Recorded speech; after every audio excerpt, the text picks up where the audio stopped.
बतावा ने बता हो धीरे धीरे धीरे धीरे ऐसे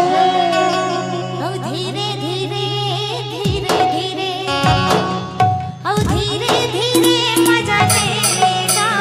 मोर दीवाना हो धीरे धीरे मजा लेगा मोर दीवाना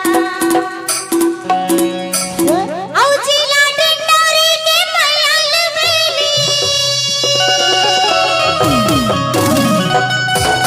औ जिला डंडोरी के मयल बेली तोला सुना था गाना गाना गाना धीरे धीरे धीरे धीरे धीरे धीरे धीरे मजा ले लेगा धीरे मजा ले लेगा और गाना